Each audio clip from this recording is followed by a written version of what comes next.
Hi everyone, welcome to my channel and welcome to Week in Nintendo. Every Saturday I like to go back through the past week's biggest Nintendo headlines so you can get yourself all caught up on all things Nintendo.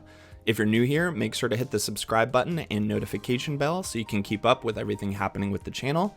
And with all that out of the way, let's go through this week's Nintendo news. On Monday, DigiTimes added more fuel to the fire of Switch Pro rumors with another report that we'd see an updated Switch revision released sometime this year.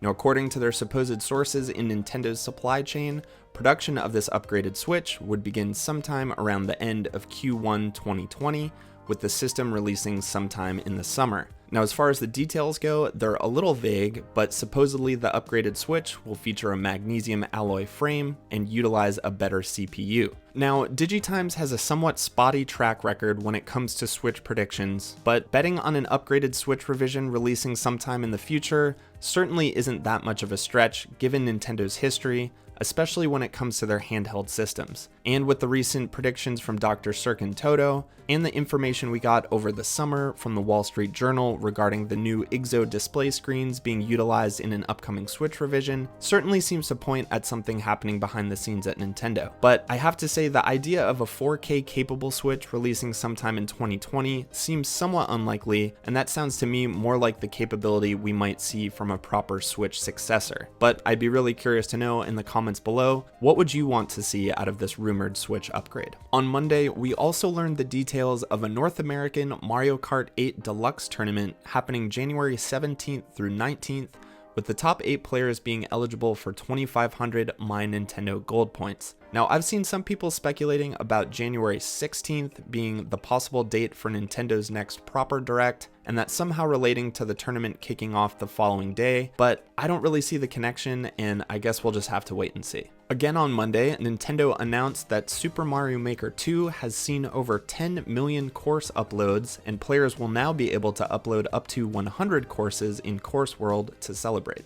More Monday news. A bit of a busy day. My Nintendo News published an article detailing Nintendo filing trademarks for Animal Crossing, Splatoon, Pikmin, and The Legend of Zelda in Japan, leading many to speculate that this could have something to do with upcoming game announcements, especially with what we know we have in store for us on the Switch this year. Maybe Pikmin 4 is actually on the way, or maybe one of those yet to be announced Wii U ports is Pikmin 3, and then of course we have the sequel to The Legend of Zelda Breath of the Wild and Animal Crossing New Horizons on the way, and we had that strange Salmon Run Happy 2020 teaser from Splatoon, so it does seem to line up, but this could also just be standard trademark renewals or something to do with merchandising, so I guess only time will tell. On Tuesday, Nintendo announced that a Pokémon Direct would be coming on January 9th with roughly 20 minutes of new Pokémon information. And look at that, I technically got the date of this Direct right,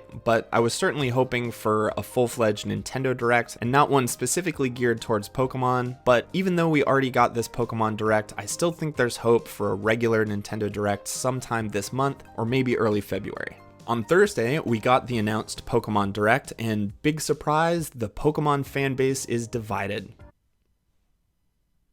The Direct kicked off with a trailer for Pokémon Mystery Dungeon Rescue Team DX, a remake of the 2006 Pokémon Mystery Dungeon Blue Team and Red Team games that came to Game Boy Advance and DS. The games feature a stripped-down combat system compared to the mainline games, with a dungeon-crawling roguelike twist, and we also learned that there would be a demo of the game released after the Direct on Thursday, before the game's full release on March 6, 2020. Now, I've never played the Mystery Dungeon games before, but I do find the 3D coloring book art style very appealing, and I plan to jump into that demo just as soon as I wrap up this video.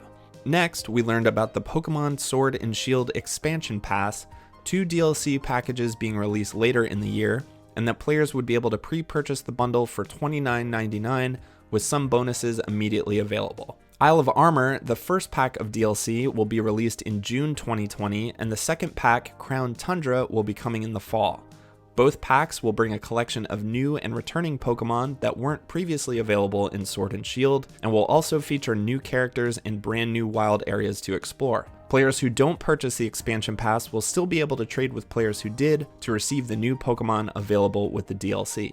That's pretty cool. Now, to me, this DLC pack looks pretty great. I'm just now wrapping up Pokémon Sword, but the wild area and the max raid battles keep me coming back, so I'm sure I'll love a reason to jump back into this game come summer with what looks to be a pretty substantial addition to the adventure. But I've seen pretty mixed opinions about this online, with some feeling like this is just a cheap shot at fans to get them to pony up for Pokemon that should have been included in the game in the first place. But for me, the apparent effort in creating these new areas to explore, along with the price tag for the expansion pass rather than releasing Ultra Sword and Ultra Shield at full price sometime down the line, seems pretty reasonable to me. But I'm a fairly casual Pokemon fan, so I'd love to hear your opinions about all this down in the comments. Okay, I think that about does it for this week's Nintendo news. Have to admit, I'm a little disappointed that we didn't see that full-fledged Direct happen this week, but I'm not losing hope. I still think we'll see a Direct this month, or like I said, maybe early February. And before we go,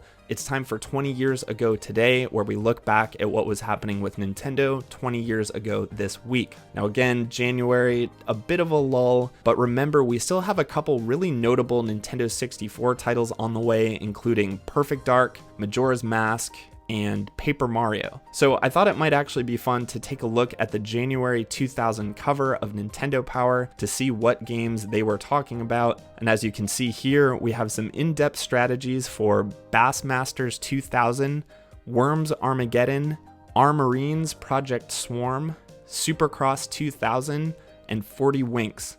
I think the only game out of this list that I remember is Worms Armageddon. And then of course the big cover blowout we have here that we covered last week, Mario Party 2 is on the way on January 24th. And then you can see down below that we have a couple Game Boy Color titles being mentioned, Dragon Warrior Monsters, Mission Impossible, and Gex 3 Deep Pocket Gecko. So there you go, January, typically a bit of a slow month after the big holiday rush, but we have plenty to look forward to both in the year 2000 and the year 2020. And if you stuck around through all that and like what you saw, please consider liking and subscribing. And until next time, have a great weekend, play some video games, and I'll see you in the next one.